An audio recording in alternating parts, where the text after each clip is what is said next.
Good morning, everyone. It's Dr. Katie, and today what we're going to be talking about is some self-care and how it relates to a little gland that sits on top of your kidney called your adrenals.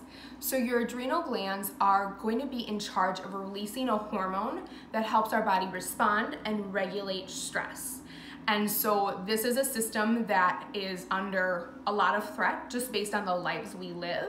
And in recent years, it's been a really popular kind of almost fad thing that I'm sure you guys have all heard, adrenal fatigue. And so what that means is your body has been under so much stress for so long that you've hit that brick wall and you're exhausted. You can't respond to stress, you can't heal from stress, and that isn't a really great place for your mental or your physical health. So what we're gonna be talking about today is how we can help heal your adrenal glands, stuff that you can start doing today, this moment, but then also things that you can add in to help heal and restore that healthy balance throughout your body. So what we're gonna start off first with though is how our system responds to stress. So as just evolutionary beings, humans have, developed over the years.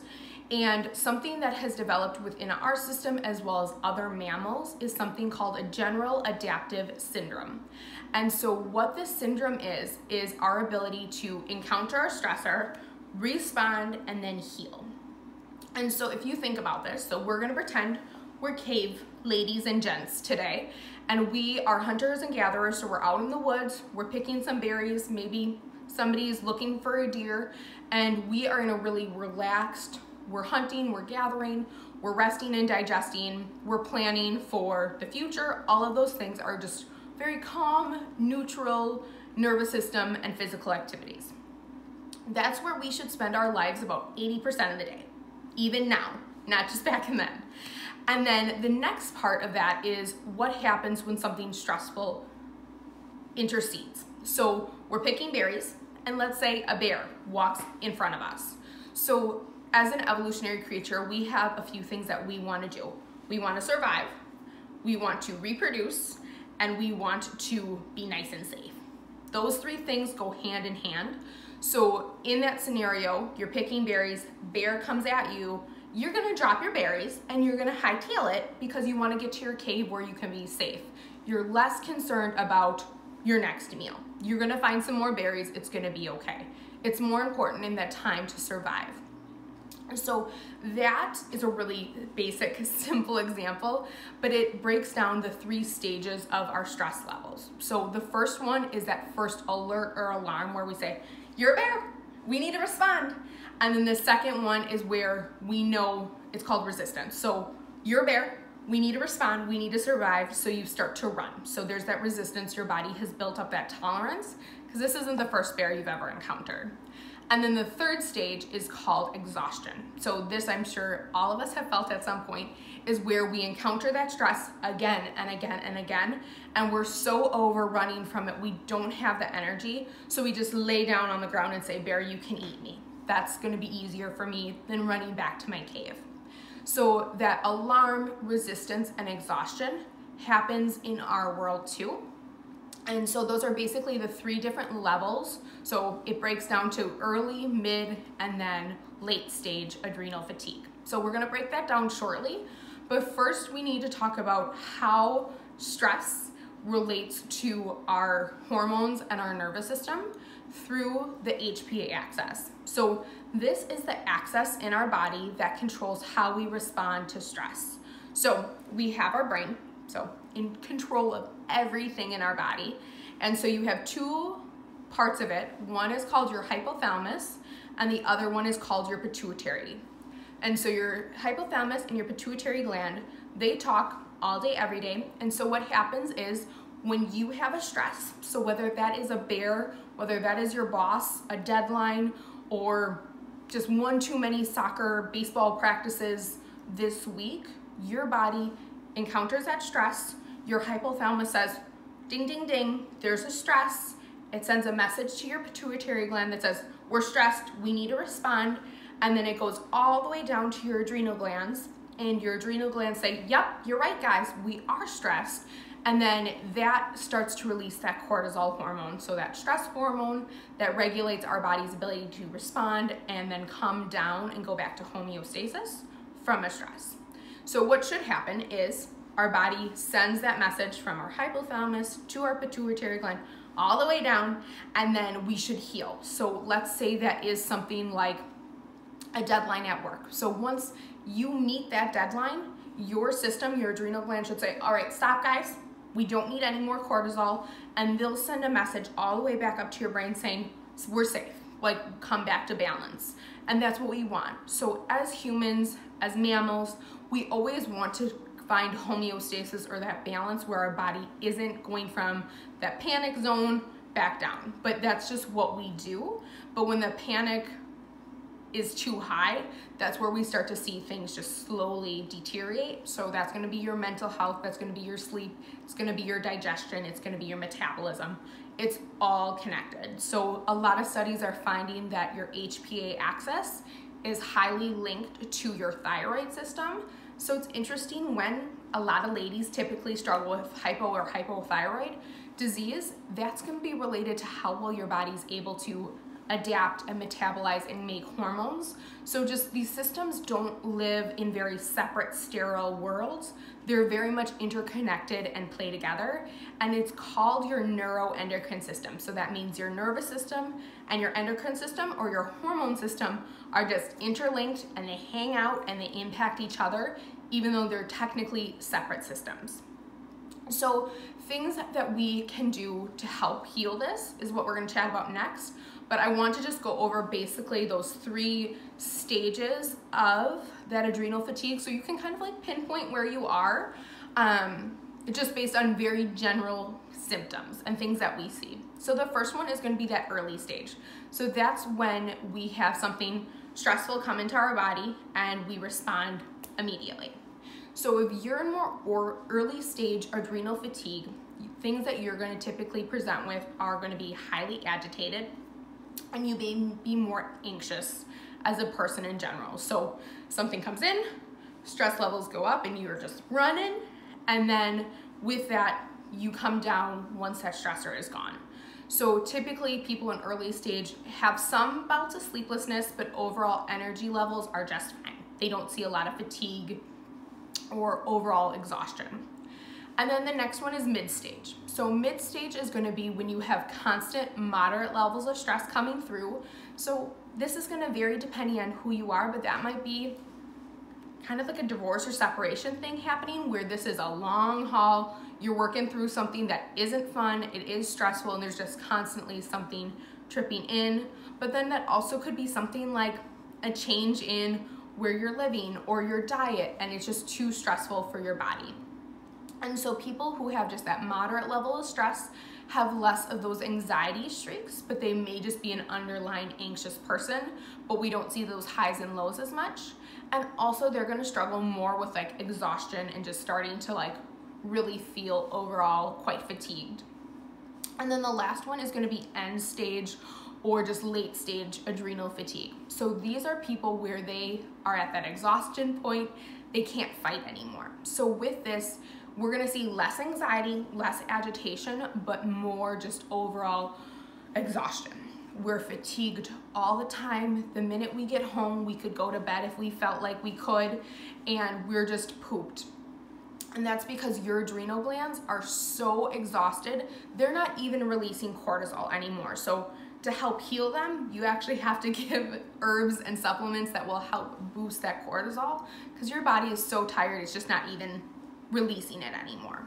So those are those 3 stages. So I'm sure that if this is resonating with you, you can kind of be like, all right, I'm definitely early stage, or I am moderate, or I am late stage.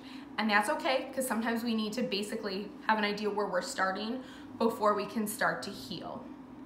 So now when it comes to healing, we're gonna give you 5 things that you can start today to help your body heal, but this isn't going to negate going to your primary care doctor or getting an evaluation with an herbalist or a naturopath to see where your hormones are and what other extra support you can get, because over 75 to 90% of primary care visits, so just people going into their primary care doctor, those visits are stress related. So this very much relates to us on a day-to-day basis and our overall health and well-being. So the first thing that we can do to help is going to be a no-brainer. We just need to schedule it in.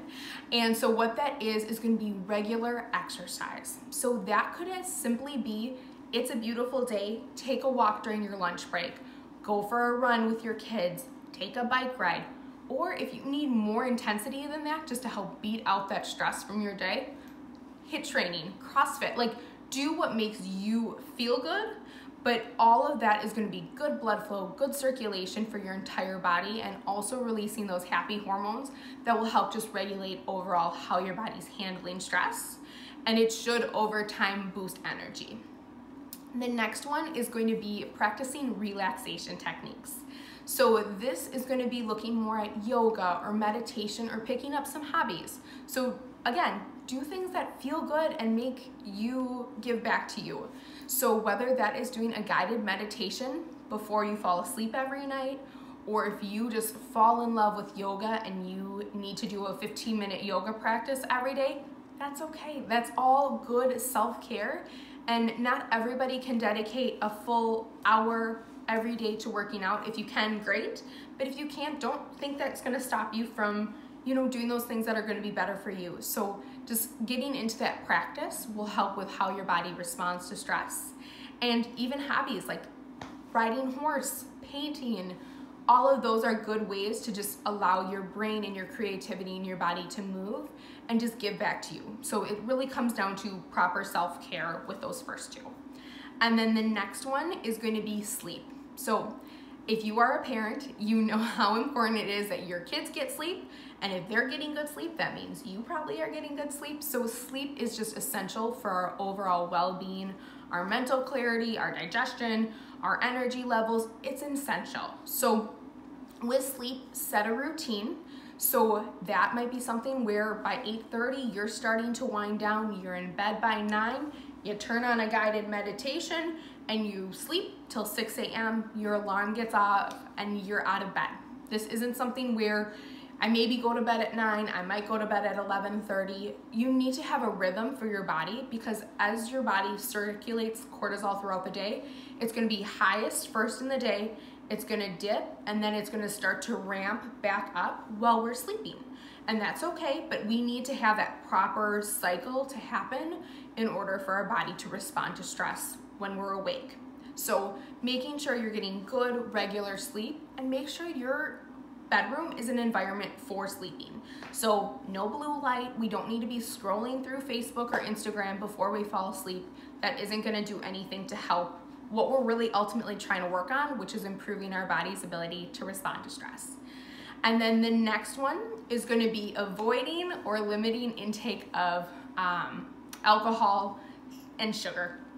Like, it's not anything that anybody wants to hear, but when we're stressed, that's typically when we open the cabinet and say, what can I eat immediately? Because I need something to help self-soothe and help decrease this overall stress. But the problem is sugar, alcohol, they both have sugar in them ultimately.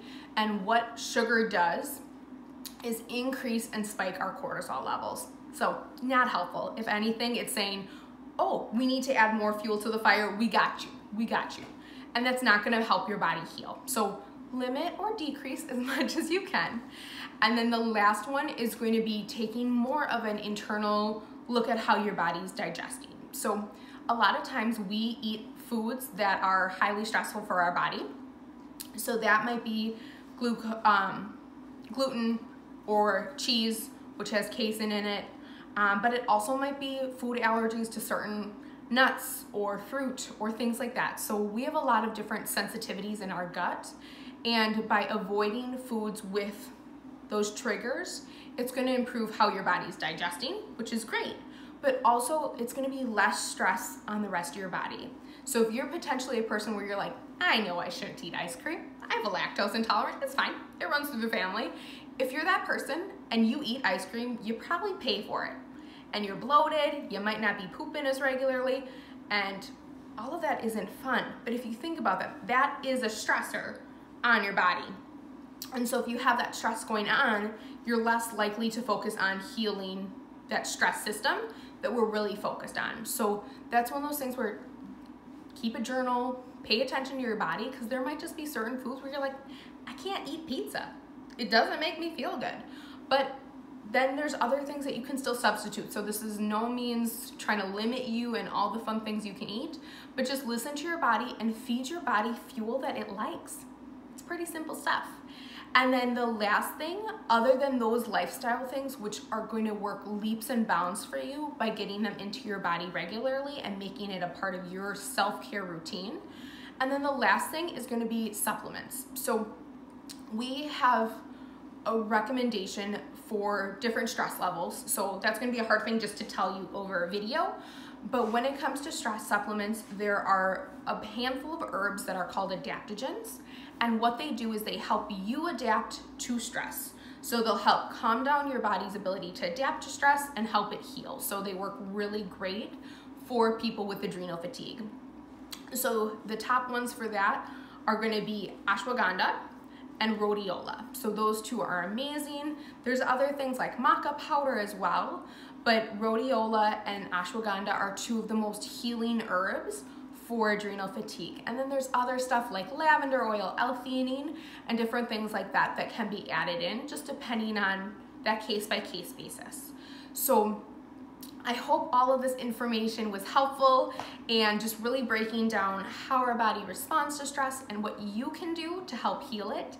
If you have any questions or concerns, we help people all day, every day, figure out their stress systems and how to help their adrenals heal. So please reach out to us, but I hope everybody has a great day. Take a walk, it's a lovely one, and that will help reduce those stress levels. We'll see you later, bye.